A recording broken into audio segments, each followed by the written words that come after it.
Hey you, welcome to the good, the bad, and the sequel Q&A. My name's Doug. This week's special video bonus interview is a collaborative effort with Charles Bronson himself. Well, not Charles Bronson himself, but an amazing Charles Bronson Twitter account. It's called Charles Bronson Tweets. You can follow him at Twitter at Bronson Tweets 9. I'll also put it in the description. The account's run by a great dude. His name's Chris Roush. And man, he reached out to us because I think last year he saw our Death Wish 3 posts for our review and our interview with the Giggler. And he said, man, you guys would be perfect. And then he did all the legwork, man. He set up an interview with Rodriguez himself. Were you downstairs last night in the underground garage? Yeah. Oh, thank you. Actor, writer, he does everything. You'll hear the stories from Joe Gonzalez, the man who plays Rodriguez, just his stories from all the other jobs he's done behind the scenes, whether it be acting in Death Wish 3, he worked on Law and Order SVU, he worked on Criminal Intent, he was a writer for the first 2 seasons on Bosch, and lots more. It's just so great to talk to a guy that loved, you'll hear it in his voice, what he did in the movie Death Wish 3 and the opportunities he had to work with Charles Bronson. He talks about a lot of behind the scenes from Michael Winter and then also Alex Winter. He has a few stories about Alex Winter. And then obviously from the rest of his career, Joe's a great guy. So before I start the video interview, subscribe. Come on, do it. This is going to be awesome. And then we have a lot more awesome stuff coming up. And then you can go back and check out all of our other awesome stuff coming up. And then also follow us on all social media at Sequels Only. And then also our buddy Chris and his Charles Bronson Twitter account. It's at Bronson Tweets 9. And I'll put that in the description as well. And we're going to be running some special contests. Joe was such an amazing guy. He sent us some 8x10s and we're going to raffle them off. So in order to find out how that's going to work, go to our Twitter accounts. They'll be pinned on top. Check them out. So I'm going to shut up. And here is Rodriguez himself. He doesn't have the zip gun anymore, but he has amazing memories to tell. Enjoy. Hey, Joe. So let's introduce ourselves. I'm Chris Roush. Chris, my pleasure. Thank you for doing this. Joe, I'm Doug. Huge fan, dude. Death Wish 3 is like one of those movies that me and my dad always had that. He loved Bronson movies. Like he showed me Death Wish, the first one, at a way too young of age. And then the third one is just the most fun one to watch. So this is such an honor. I love that you have the poster behind you, Doug. It's green screen technology. Very I got cheap. my shirt too. Yeah. And I see that you dug out a Law and Order still. Yes, I found it online. Oh my God. I'm in trouble. And I just bought this on eBay for $2. You gotta transfer that to DVD right away. No way. I love the art of the box cover art. That's like something that people will never get. Like you never get duped by a movie cover anymore. You can watch like 7 different trailers. It's not like the way it used to be, you know? Yeah, I have the same poster that you have behind you. I even emailed Chris a copy of that. Yeah. Oh, cool. I saw it. That was awesome, man. Yeah. So, Joe, what we like to do is me and Chris met each other online. He's a diehard Charles Bronson fan. All right. And I didn't even know it was him that was behind the account because he followed me on Twitter too. Oh, then he told me the Bronson Twitter account. Yeah. Yeah. So it's kind of mind blowing. So what I like to do is when I talk to people like your former nemesis, Kirk Taylor, the Giggler. Oh, Kirk Taylor. Yeah, sure. I love to hear how people started. So your journey began in New York. What part of New York did you grow up in? I grew up in the South Bronx. I was on 141st Street and St. Anne's Avenue, deep in the boogie down. And I kind of lucked out in the biz. I started out doing just plays as a kid. And then I lucked out with commercials. What type of commercials were you in? Yeah, I was the Dr. Pepper guy before the Dr. Pepper guy was the Dr. Pepper guy. So there was I remember the audition was about 120 kids, and the line was, "Hey Mikey, you want a Dr. Pepper?" And then when he reaches for it, I'm supposed to pull it back and go, "Oh yeah." and nobody could get the line. I'm the only one that got the line. I got the job. So started out there, did some television, lucked out, did a bunch of Law and Orders. And then Michael Winter came to New York and was casting. And I was actually up for the bad guy, the role that Gavin O'Herlihy finally took. My agent said, "Do you sure you want to be a bad guy?" I said, "Look, I just want to work and get paid." Yeah. So he says, "All right, well, if he hires you for the bad guy, take the job." But it turned out at the third audition, or I should say the third callback, he says, "We're going to change your job. You're hired, but we're going to make you Bronson's sidekick." I said, "That works for me too." Nice. So, that's pretty much it. I continued to work after Death Wish 3. I thought my career would take off a la Jeff Goldblum since he was in the first. Mm-hmm. And Fishburne in the second. Yeah. And but that wasn't the case. But that's the reality of Hollywood. And I'm okay with that. So I went back to school, reinvented myself, because I figured if I could write the roles, I'd never be out of a job. So worked on the original Law and Order from 1999 until 2010 when the Gray Lady went down. Became executive assistant to Eric Overmyer when he was running Treme on season 2.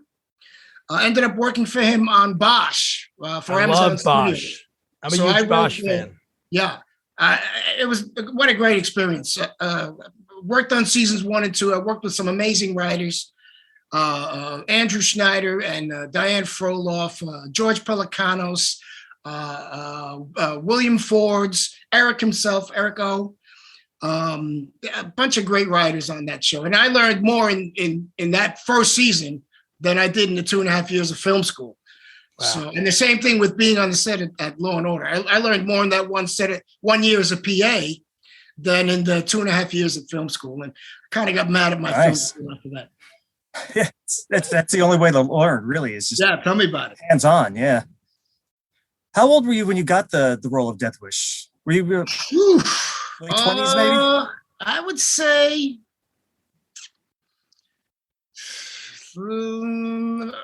late 20s, early 30s. Yeah. Because it was 85, 86. Uh-huh.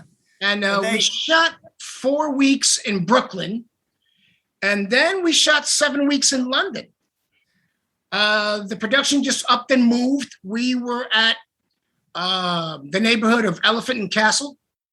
And we were shooting on the old Lambeth Hospital that was now going to be razed to the ground for some kind of development. But we got permission to actually shoot on the grounds. And you can tell, if I can tell anyway, as you watch the scenes from Brooklyn cut into the scenes from Lambeth, I can tell where the differences are. Nobody knows them, but I thought that was the work of the editor. He did a good job. Yeah, I thought they did a pretty good job recreating a bombed out section of Brooklyn. You know, for that movie. But you as a native, you probably noticed a lot of like little differences here. Oh, total. You can see it all. I mean, I knew it, but it was nice that the fantasy continued on either side of the ocean. Yeah. Were you a fan of any of the Charles Bronson of the Death Wish movies before you got the role? Well, I was a fan of Charles Bronson from Magnificent Seven. Nice. The Mechanic. God, there's a bunch of his stuff that I love. I mean, all his work I pretty much loved. At this time, though, Charles didn't need the money anymore. He was so set. But he liked to work, and he liked to be in front of the camera. And my first day on set with him, I was shitting bricks. Oh, can I say that? Yeah. Is that okay? Please do. Yes. Oh, yeah. Because I was like, oh my God, I'm going to be standing next to Charles Bronson himself. And he was so gracious and so a gentle human being and a gentle person and a professional. Mm-hmm. And it kind of like took me under his wing, which was awesome. So then after that initial first day that I was set, I was starstruck and I was having a great time. And I think the greatest experience for me on that show was that when we were in London, Michael Winner had a private chef cook the lunch. So it would be him, his DP, Charles, his wife, Jill, his daughters, and me. And I would say, because Charles would say, Joe, come eat, come have lunch. And I go and have lunch with Michael Winner and Charles and Jill Ireland and the girls and the DP. Wow. With his private chef. And I was like, meanwhile, everybody else is eating at catering. I was like, oh my God, what did I do? What did I do? That was one of the highlights of being on that show. So you were a made man on the set. Oh my God. Untouchable. I was trying that, and I was trying not to be full of myself. I was trying to be Yeah. super humble. How was it working with Winner? Because I've read that he didn't get along with anybody, really. Well, here's the thing. He came from the old British film world, and he started out as a runner. He would take negatives from set and take it to developing. He started out as a kid and came from nothing, came from poverty. And then he made his own success, so he was a little bit on the eccentric side. And, but I felt myself fortunate in that I only got yelled at one time. And that was in Brooklyn when I had let my beard grow longer than it was the first time we shot. And he came over and he says, what's that on your face, Joseph? And I said, he's not, no. And he calls over the hair and makeup people and they shaved it down. But other than that, he never screamed at me, but he was a screamer. Yeah. He was yelling and screaming. How was his relationship with Charlie? Oh, he would kowtow. He would kowtow with all the stars. And, the woman that played my wife, you guys know from Star Trek The Next Generation. Mm-hmm. Right? Marina Sirtis. Yeah. He would kowtow to her. He was pretty good with the stars. Yeah. He wasn't so nice, but with the background. I have an anecdote, but I don't know if I can tell you this because it's loaded with profanity, but you tell me. Go for it. It's okay. Fine. Oh, yeah. All right. So we're shooting in Lambeth. We're on the set and the scene is there's a fire truck that comes up to set. Yeah. And there are 6 firemen on the back of the truck. So Winner tells 3 of them, when it gets to this point, 3 of you jump off. When it stops, the last 3 jump off. And the background guys couldn't get it right. 2 would jump off, 1 would jump off, 5 would jump off, 1 would stay on. And it went like that for a couple of takes. And Winner was losing it. So he goes over to the 6 and he pulls them to the side and he's yelling at them. He says, okay, 1, 2, 3, you're cunts. 1, 2, 3, you're assholes. When I say cunts jump off the truck, cunts jump off the truck. When I say assholes jump off the truck, assholes jump off the truck. And everybody was aghast because it was like, whoa, really? Oh my God. But it was a closed set. We were on the hospital grounds. So they set up the shot again. The firemen get on the back of the truck. And just before they're about to pull into the scene, one of the firemen jumps off and runs back to Winner and says, Mr. Winner, I forgot what I was. And Winner yells, you're a cunt, you asshole. And the set exploded in laughter. And on the next take, they got it. So that was Michael Winner on set with the background. Okay. Wow. Now, Joe, when I talked to Kurt, you got to think at that time, Charles is, I think, 63. Yeah. Ish. He was pushing it. Yeah. So during that scene when the giggler takes the camera, Kirk said they did a couple takes and he goes to him, he pulled Kirk aside. He said, come on, shove me a little harder. And Kirk's like, man, I don't want to like hurt this guy. I'm younger. I'm in good shape. Was there anything you saw? Like you said, he didn't need the money. He was just putting out these movies that people were going to watch and they're great anyway.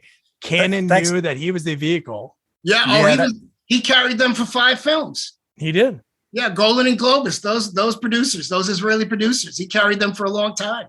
So was there something that you noticed him do on set? Because in this one, there were some scenes, like even the jail scene, He's pretty much fighting these guys, swinging punches at 63-ish years old. It's unbelievable. He was a little slower at that time because 85, 86, like I said before, he was pushing his age. Yeah. But he was still in great shape. He didn't have an ounce of extra fat on him.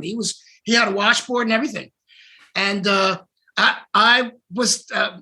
we have a scene where we turn the corner and we run after the bad guys.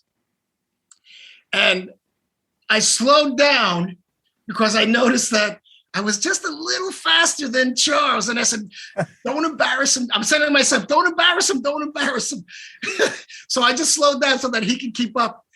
And what was great was that Winter, instead of having Charles run first and then me come after, he let me lead. And I was, humble enough to realize that I wasn't going to embarrass the star by outracing. Yeah. But yeah, he was about being physical. There was one episode. We're in Lambeth. We're on the hospital set, and it's the scene where we're on the stairs, and we've got the 30 caliber, and I'm feeding, and he's shooting. And all the background, there's a camera above us, and it's shooting over us, and there's a bunch of background actors downstairs, and they're throwing stuff. We're on the second floor. And they're throwing bottles and they're throwing rocks, but they're all told, throw everything to the first floor. Don't throw anything up. One of the background actors throws a bottle, a regular glass bottle, and it hits the post in front of Charles's face. And glass shatters and covers his face and mine. So now we're doing this.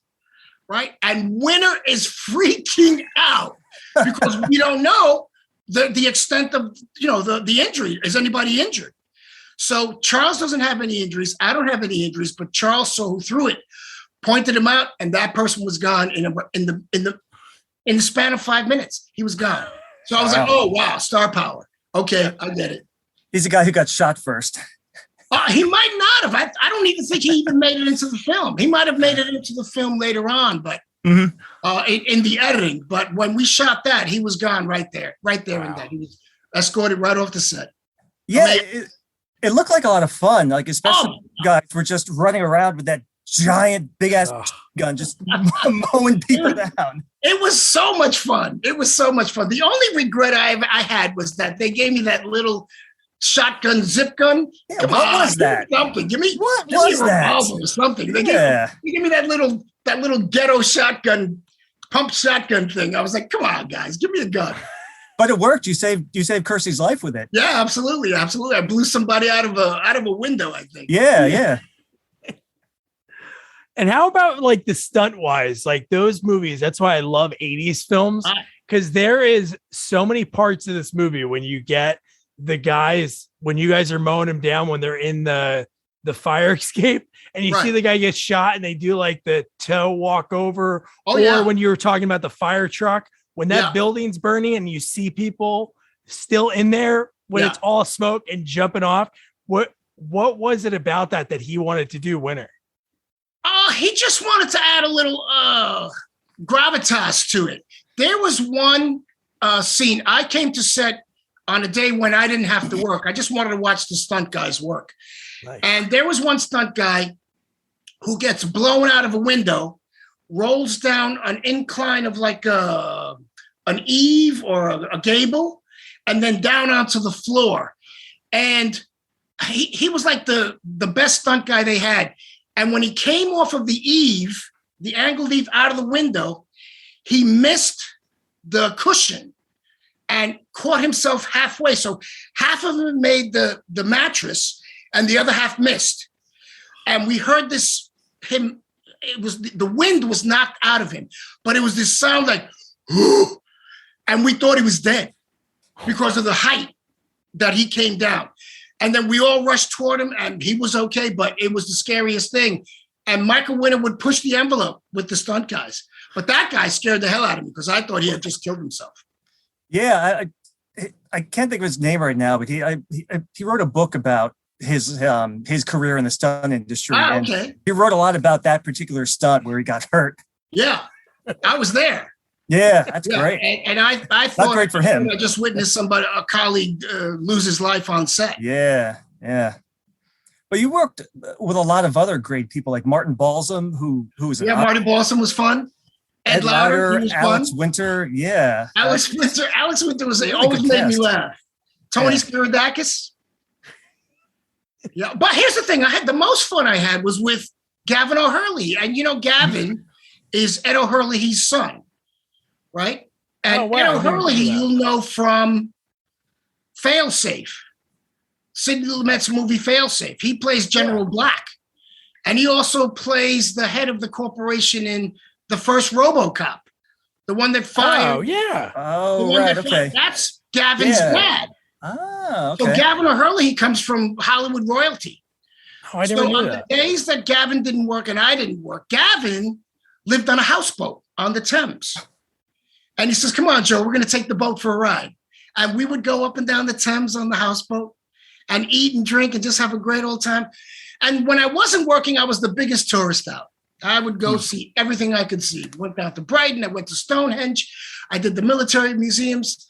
My first adventure on my first day was stepping off the curb and looking for cars coming from my left.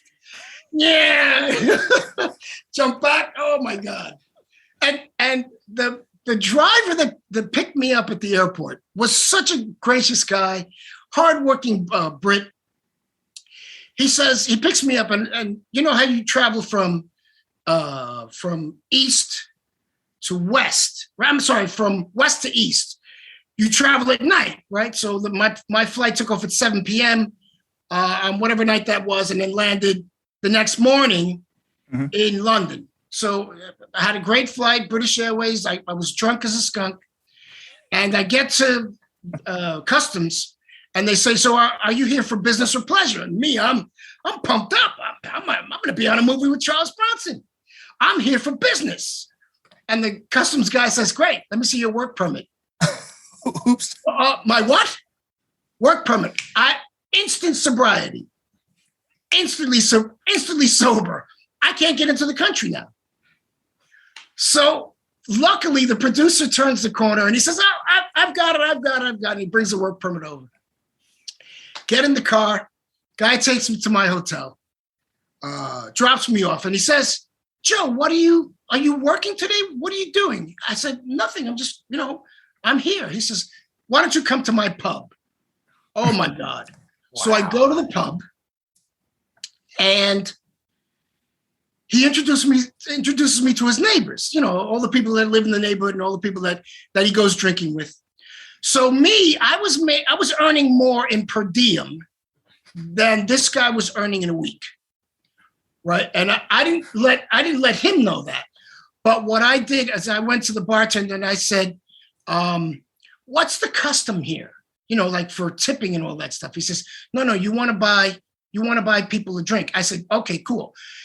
And my per diem was enough to buy the house a drink. So I said, I'd like to buy everybody in the pub a drink. And his eyes lit up. He said, cool, not a problem. So everybody got a drink. They all toasted Joe the Yank. I was Joe the Yank. So now I'm thoroughly sloshed. And I don't even remember getting back to the hotel. But I woke up, I was in the hotel, got dressed, ate breakfast, started walking down the street because I want to see a little bit of London. And I'm hearing from across the street, Joe the Yank! Hey, Joe the Yank! It's people I don't even know yelling, Joe the Yank! Hey, Joe!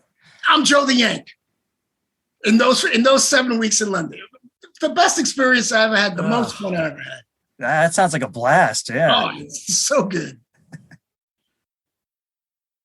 But let's see. Some of the other you mentioned her earlier, Marina Sirtis. Right. She was in a winter film before this. Yeah, The Wicked Lady. Yeah. But she really was like a mute in this one. Was that in the script? Is that like what her role was supposed to be? Here's the thing. I mean, I had a lot of fun on the show. The script was not the greatest script. Not to beat up the screenwriter too much, or the screenwriters too much. So they didn't give her much. I think Winter was a little bit base, and that all he used her for really was for TNA on screen. And and I think we only worked maybe 2 days out of the 7 weeks that we were there. Wow. Because when she was being attacked, that was done on a closed set, and thank God it was. Because I read the script and I was like, wow, really? We're doing this? And we did. So I'm glad that they did that. And the only people on set were Winter, the DP, his assistant, maybe hair and makeup, and the hair and makeup were females. So yeah, I mean, you know, they just abused her on screen. So yeah, she was her role was semi-minuscule. Yeah. But look what she went and did. Yeah, really. You know, she did TNG, and she also did Crash. Oh yeah. For what's his name? I forget who the writer's name is. But I should know it. I'm sorry, go ahead. No, I know. I should know it. It's a pretty big time guy that did Crash. Yeah. So yeah, she went on and did that. And she's done a bunch of other stuff. She doesn't have to worry about anything else. She's got all those residuals coming from TNG. Yeah, of And course. good for her. Yeah. And just the bedside manner in these movies, like this in the fourth one, like they Right. call and they say, "Oh, Maria, she's okay. She just broke her arm," and then 5 minutes later, she's dead. She's dead. She's fucking dead. Like just like that. They do Yeah. that in the fourth one too. They're like, "Oh, your daughter OD, but she's gonna be fine," and then Yeah, she's okay. She's So okay. now- The only thing is that she's dead. Yeah. Slight complication. You don't want to make Bronson mad. Yeah. So when the movie wrapped, was there like a big premiere anywhere? Did you go to with everyone? No, I know that I was living in Flatbush at the time, and the movie premiered in New York, and I went to one of the Brooklyn cinemas with my friends because they all wanted to see it, and they wanted me to go with them, so I went with them to watch it there. But there wasn't a huge premiere; it was more just a blanket opening. But even that was fun because after that we went and ate and got drunk and had a good time. What was it like seeing yourself on screen? Especially your role throughout the movie is great, but I watched it again last night. It's like the final 18 minutes of the movie is just certified badass. Mayhem. It's weird. I'll tell you why. When you speak, you don't actually hear how you sound to other people, right? And then when you hear yourself on screen, it's like, is that me? Do I talk like that? Do I sound like that? So it's kind of weird, but over the years, I've gotten used to that. And your character just disappeared at one point too, and that whole that was that script.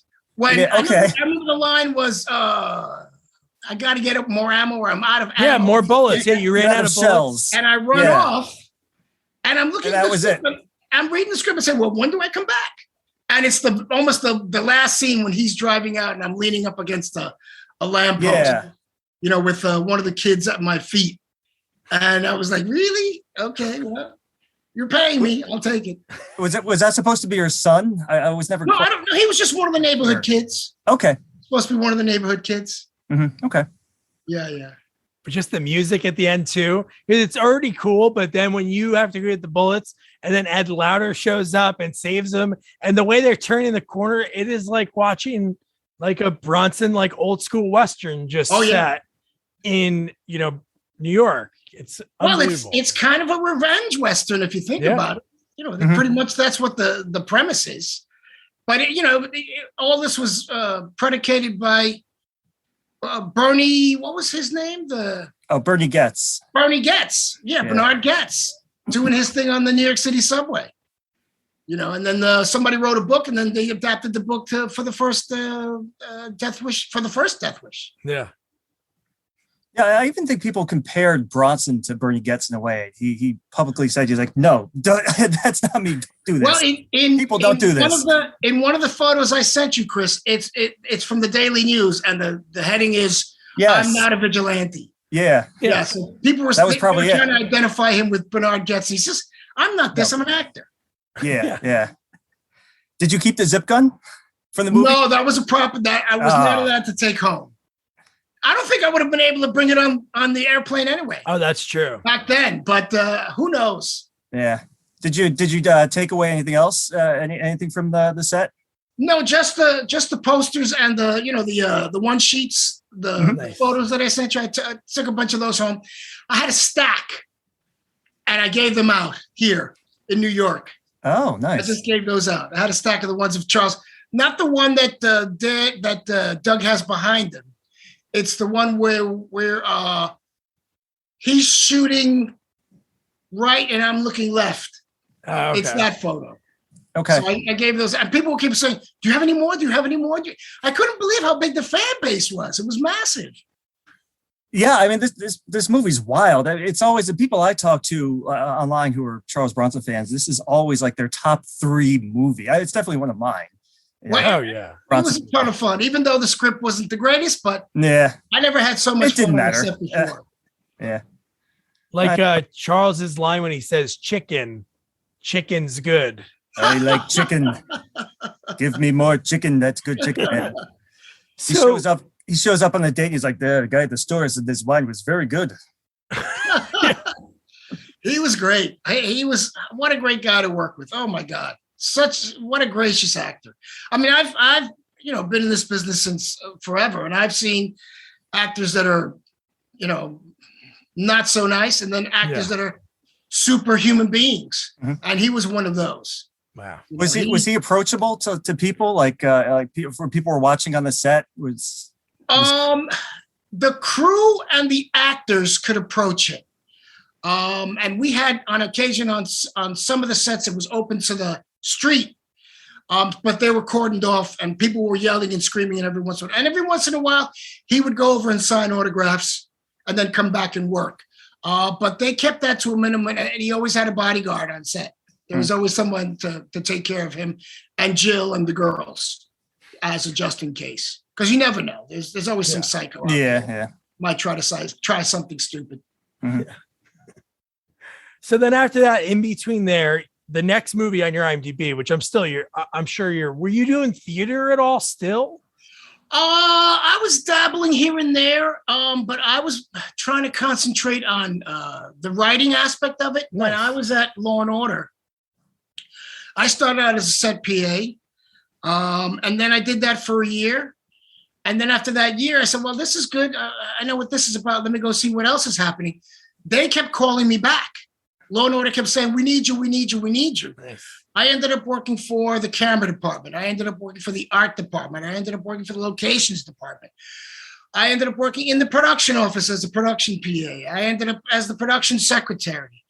The assistant production coordinator became pregnant and wanted to have a baby and didn't want to do television anymore. So the coordinator said, do you want the job? I said, sure, I'll take the job. Yeah. While that was happening, I was able to work both sides of the street. I was fortunate enough to be a coordinator and work in front of the camera, but not only on the original Law and Order, but on Special Victims Unit and on Criminal Intent as well.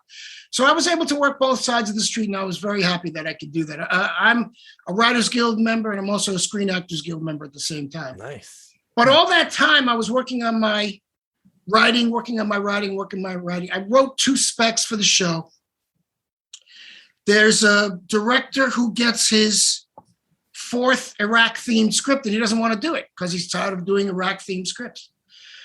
So one of the producers says, Joe's got a script. Why don't we do one of Joe's scripts? So they're passing out my script, and I'm saying, holy moly, I'm about to be a published writer, a published TV writer. So it goes out. They send it to L.A. I come. This is on a Wednesday. I remember it like it was yesterday.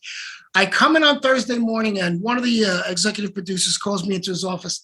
And I said, before he opened his mouth, I said, I know exactly what you're going to say. They're not going to do it, right? He said, no, they're not. And I said, between you and me, without blowing gas up my ass, which was the better of the 2 scripts? He says, yours.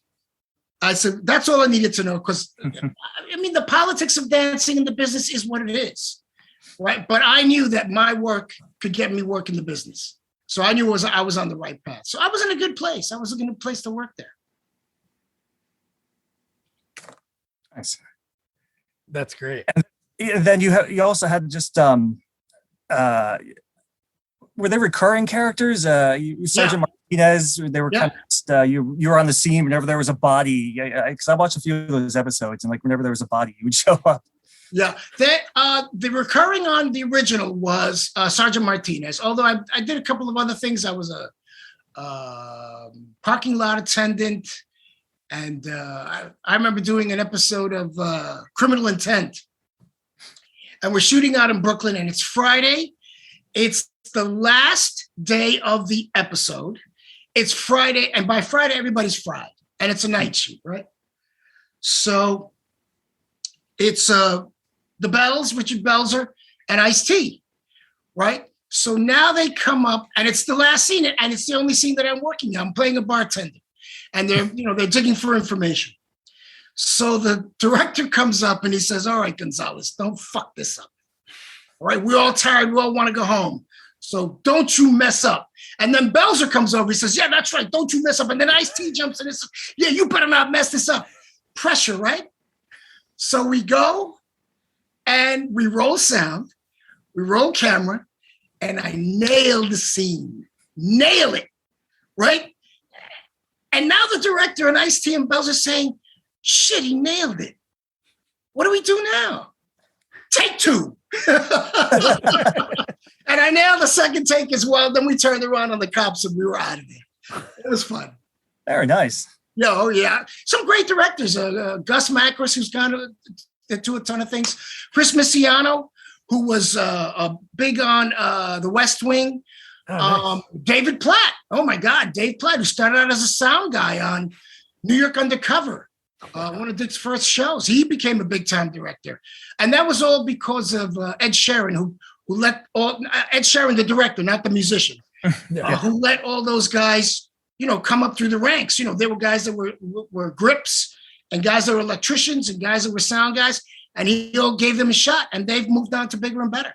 That was a great place to work at the time. Nice. That's great that they do that. And I have to ask, like, when I was looking at that you worked on Bosch, I interviewed Creighton Barrel, Greg, and Troy. Oh, and yeah, they just announced that they are going to be on 2 episodes of the spinoff, which is great. But your 2 seasons, the thing I loved about that show, when I was doing research for interviewing them, I was like, I got to check it out because I always do that. Yeah. When I talk to people, and I was like hooked. That first season with Jason Gedrick, that whole character. Oh, he was great. Everything about it. That's so cool. How did that come about? Was it your connection working on Treme with Eric Overmyer? Well, here's the thing. Eric was one of the showrunners on the original Law and Order. And he and I, his office was the best film library in the world, book-wise. He had the greatest library, and I would borrow stuff left and right. I returned to make sure I returned it in nice shape. And we built a rapport. And I would do for Law and Order, the writers would come to me for a Spanish translation. I would translate whatever the Spanish was for all the writers. So they would write the line in English and I would translate it in Spanish, but I would also do the research because I would say, well, where is he? Puerto Rican? Is he Cuban? Is he from Nicaragua? Is he, Dominican? Because all the colloquialisms and all the slang is different. So I would give them all back. So Eric left and was working on a bunch of stuff. And then I knew that he was down in Louisiana working on Treme with David Simon and James Yoshimura, another great writer. And so 2010, the original Law and Order is not being renewed. It's after, and this is 20 seasons. So I said, well, I need a job.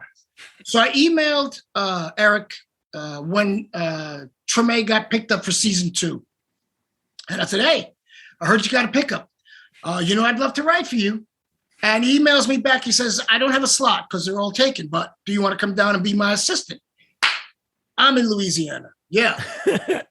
10 months working on Treme. It was great. I mean, I did Mardi Gras. I did all of Louisiana. I went out to an LSU game. It was like the cathedral of football. It was like a religion. I was like, oh my God, this is so awesome. And the food, I went down, I was 185. I came back, I was 220.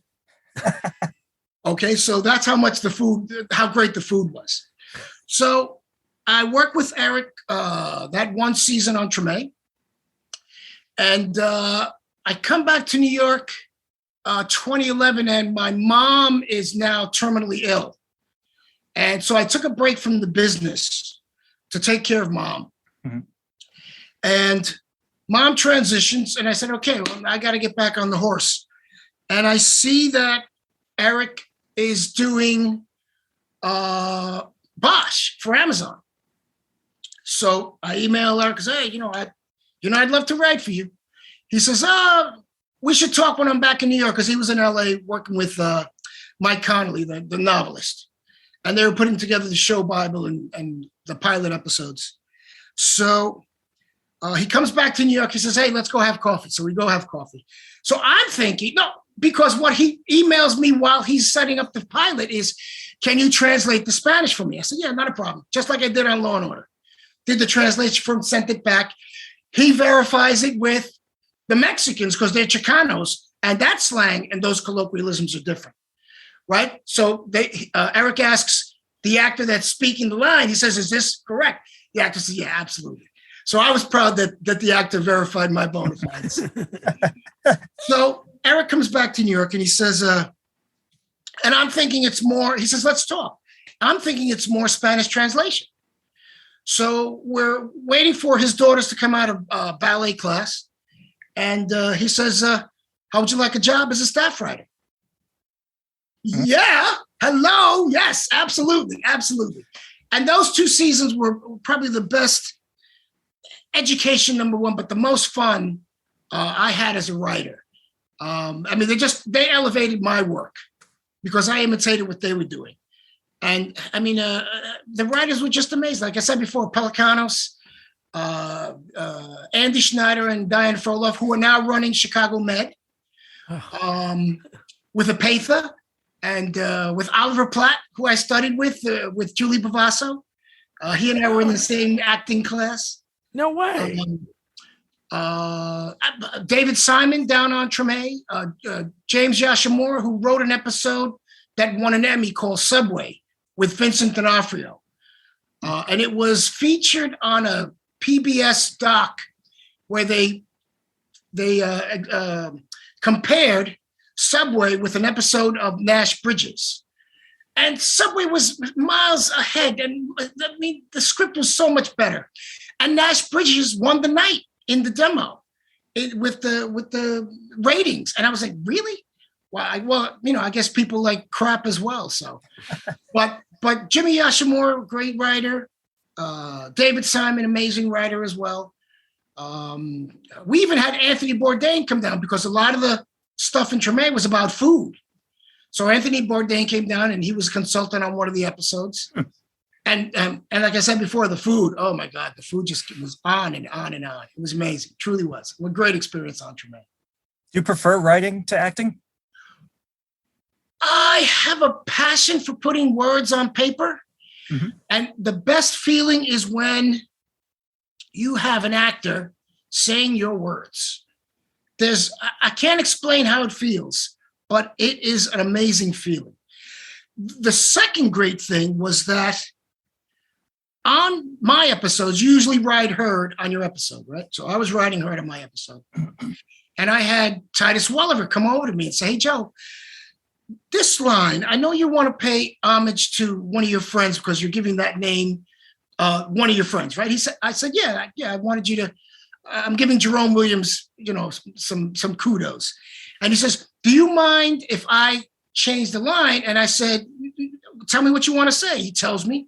And I said, no, that works. It's in the same context. Go for it. He goes back. He delivers the line as he wants. The other executive producer that was on set comes over to me and says, he never comes and asks me. Here I am. I'm a staff writer. This guy's an exec, and he's not getting asked the question. And I was like, what? What do you mean? How did they not come to you? And it happened again with Jamie Hector. We're shooting out in San Pedro. And we're going to the orphanage where Bosch's character, where Bosch grew up. He grew up in this same orphanage. So Bosch is getting all these, messed up flashbacks about his history. And Jamie Hector had a question about how should I approach Bosch when we're going back? And I know that he's having all these flashbacks of where he was going. I said, you have to coddle him, but don't be so coddling that he recognizes it, that he sees it. Just string him along and be gentle with your questions. Don't be over the head. He says, oh, okay, I got it. And then the same thing happens. The other exec comes over and says, never ask me any questions. I said, what do you mean they don't ask you questions? How do they not ask you questions? And so that I felt really proud that the actors would come to me, that the stars of the show would come to me and actually ask for advice and for help on their character and on delivering their lines. People love you. You're Joe the Yank. Everyone loves you, Yeah. man. On both sides of the ocean. Yes. So you mentioned before about acting classes. Oliver Platt, was he going to NYU or is he a New York guy? No. At the time, he was a New York guy. Wow. I was studying with Julie Bavasso, and this was before I went back to NYU. So Julie Bavasso had an acting class. I think my agent, Jerry Kahn, had said, you should take a look at Julie. So Julie, I mean, she was a great actress, number one.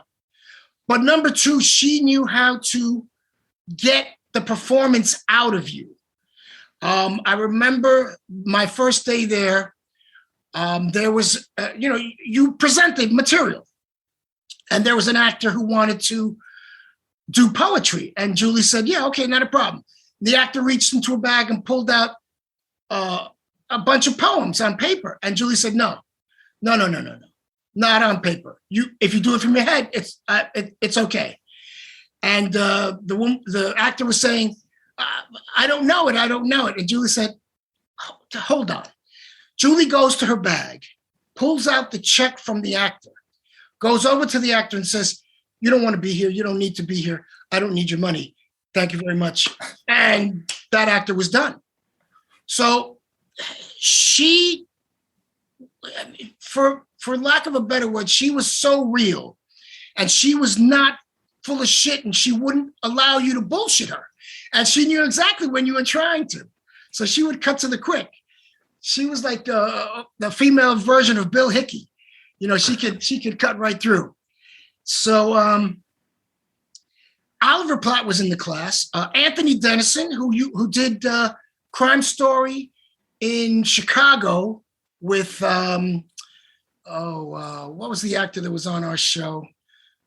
It'll come to me in a minute. But he did Crime Story in Chicago, and then he did the Vegas version of Crime Story.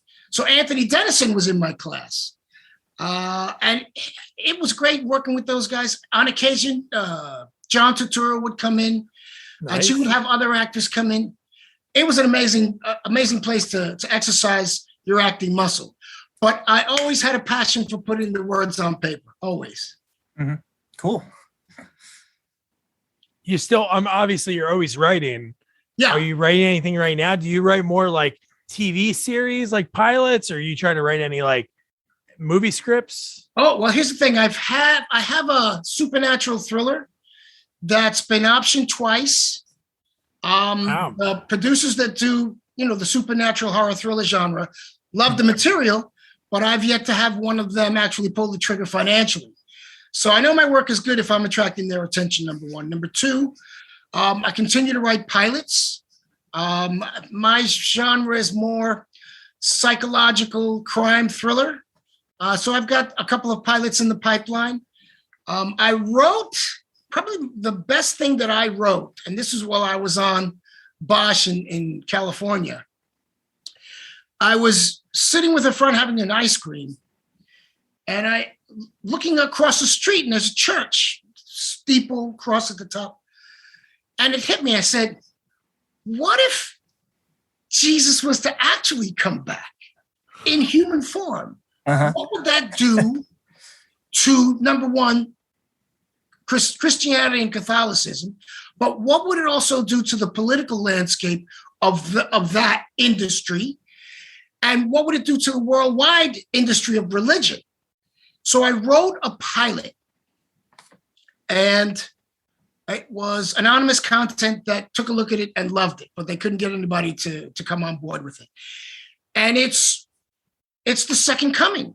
It's Jesus come back. But I do it in a way where we start out on the old Hebron Road going to Old Jerusalem, and there's this massive explosion, and it kills a whole bunch of people. One of the bodies in the morgue reanimates, and it's our hero. Wow. Right? But here's the thing.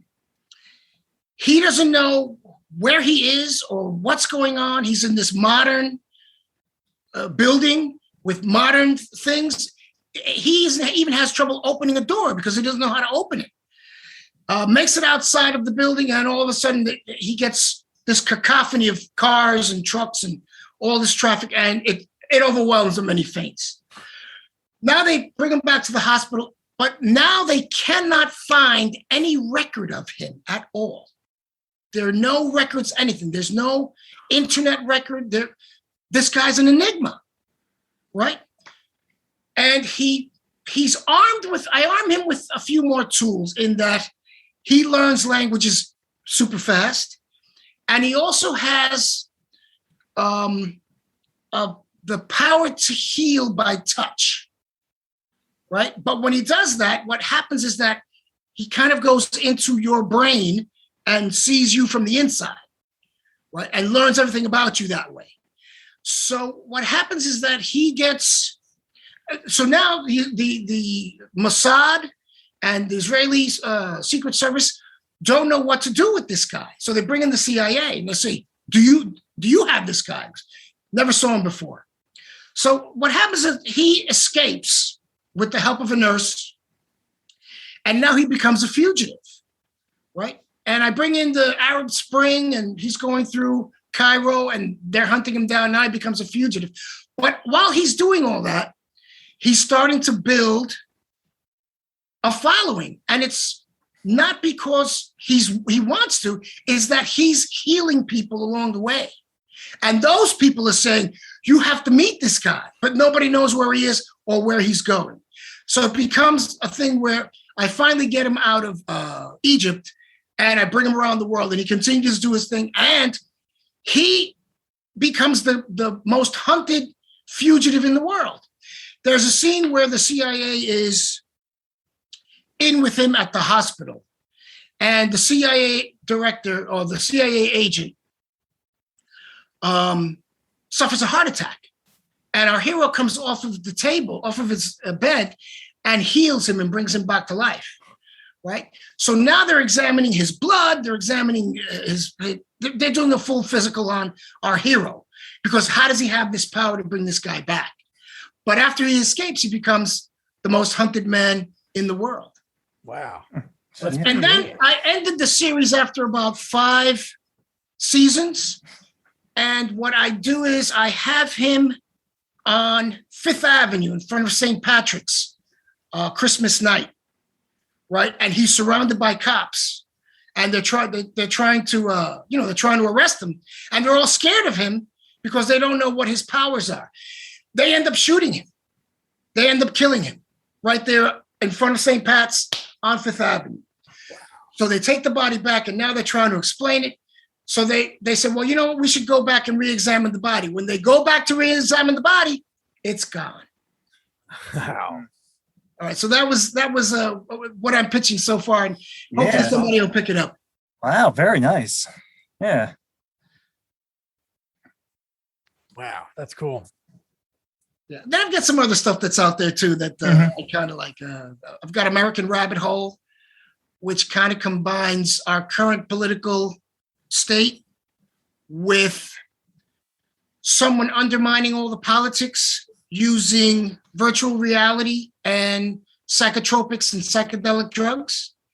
So I don't know if you remember, there was a scientist who supposedly fell out of the window of the Penn Hotel on 33rd Street, or across the street from Madison Square Garden back in 1933. And he was one of the scientists on the the CIA psychedelic, I guess what they were trying to do is use LSD and all that stuff as weaponize it during the Cold War. And so I use the same thing, but I use psychedelics and virtual reality, and it's in DC, and I interweave the VR. It's kind of like the bad guys are creating Manchurian candidates, but you never know who it is, because it could be a housewife, it could be a teacher, it could be a parking lot attendant, it could be a politician, it could be anybody. And now we're trying to find out who's behind it and why. So that's American Rabbit Hole. All right. That's cool. Yeah, it's real nice to hear that you've really been, keeping busy, since Death Wish 3, Joe the Yank is he's doing everything now. That's great. That's really great to hear. Well, all those experiences just lend to the well that I can dip into for material. Yeah. So I just grab all that stuff and use it, write what you know. That's great. So that's what I try to do, is write what I know. Yeah, I'm sure with COVID, you've probably been doing a lot of writing at home then, right? Well, if it isn't COVID, it's Cuomo. So yeah. Yeah. It's like, oh my God, can we catch a break, please? I'd love to just breathe.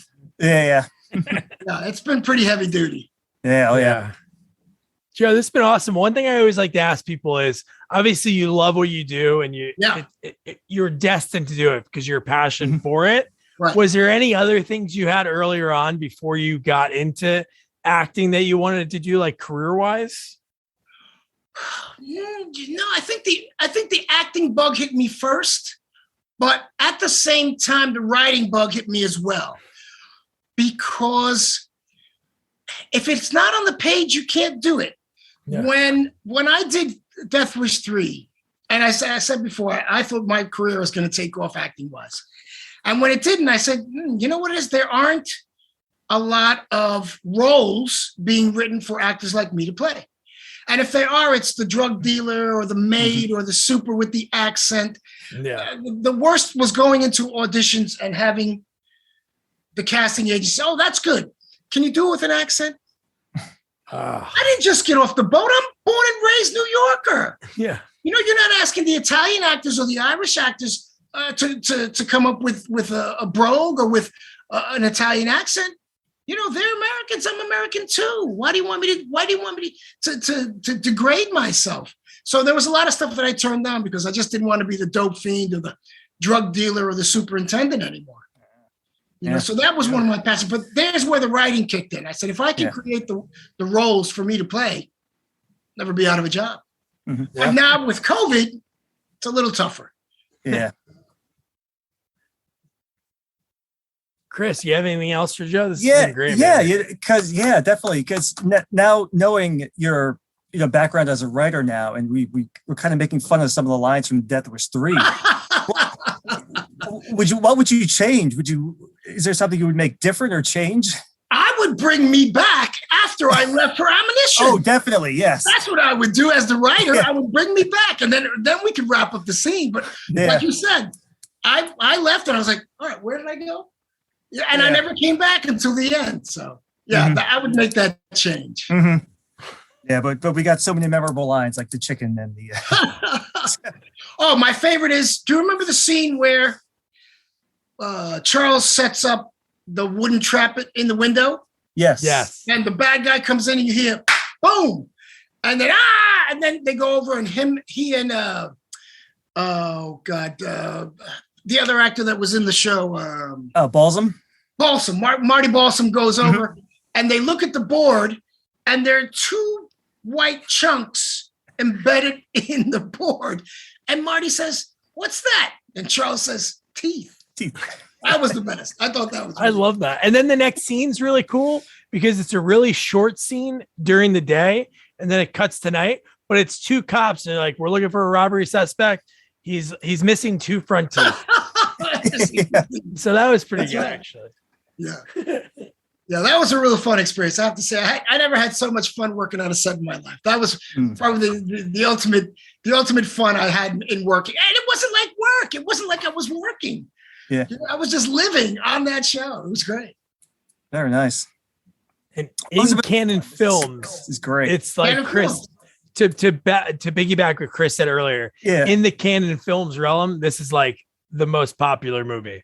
Is it really? I had no yeah. idea. And guys, I want to thank you for reaching out to me. I'm Thanks for saying yes. I'm humbled that you would reach out. I really am. You humbled me with your enthusiasm for the material. Oh, that's great. I mean, I wanted to talk to you because no one knows really what happened to you, after that movie. Where did this guy go? What was his career like? I went to the other side of the camera to see what was happening. Yeah. Yeah. So, I mean, for myself, I was curious. And I'm sure a lot of other people are too, want to know, what happened to Rodriguez? Where did he go? Not only that, but I sent my wife into space a couple of centuries in the future. Yeah, you did. Yeah.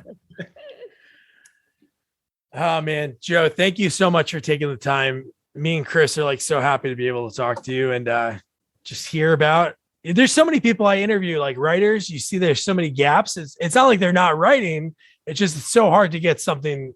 People jerk you around with optioning, or even actors. There's some actors I interview, they don't act for so long, and they're in a lot, but they're like, you know what? I really want to do theater because that's their passion, but that doesn't pay the bills. No, it doesn't. It doesn't. Yeah. And, this business is what it is. It can be great at times and it can suck at times. And there can be times where you're in the desert and you're not working for a while. And then there can be times where you're turning work down. And I'd like to go back to that where I was turning work down. So I'm sure it'll happen again once the COVID is taken care of and we can actually go back to being normal human beings and working on set. But the COVID is what's really put a damper on productions. I mean, you've got all the protocols on set, and that's kind of tough. So, and me as a writer, I want to be on set when my material is being worked. Yeah. So we'll see what happens. All right, man. Well, thank you so much for taking the time again. And Yankees, right? You have to be a Yankee fan, right? Total Yankee fan. Nice. My wrist and pinstripes come out. Nice. Yeah, same here. Nice. Awesome, excellent. Well, guys, like I said before, thank you so much for reaching out. I never knew there was so much interest in Charles Bronson and Death Wish 3. Hey, now you know. You guys booed me up. I really appreciate you guys reaching out. I'm humbled by that. You got it. Anytime, Joe. Thank you. Awesome, man. Have a great rest of your day. Likewise. And the rest of your careers too, guys. Oh, yes. Thank you. Thanks, man. Thanks, you too. All right. Joe is awesome. Good old Joe the Yank. The stories he has from his shoot on Death Wish 3 were amazing. Being a huge Bosch fan and a huge fan of the first 2 seasons, that was cool to be able to talk to him about that and just so much more. So again, subscribe, follow us on all social media at Sequels Only, and then also Chris Roush's page, Charles Bronson Tweets, and that's at Bronson Tweets 9. I'll put it all in the description.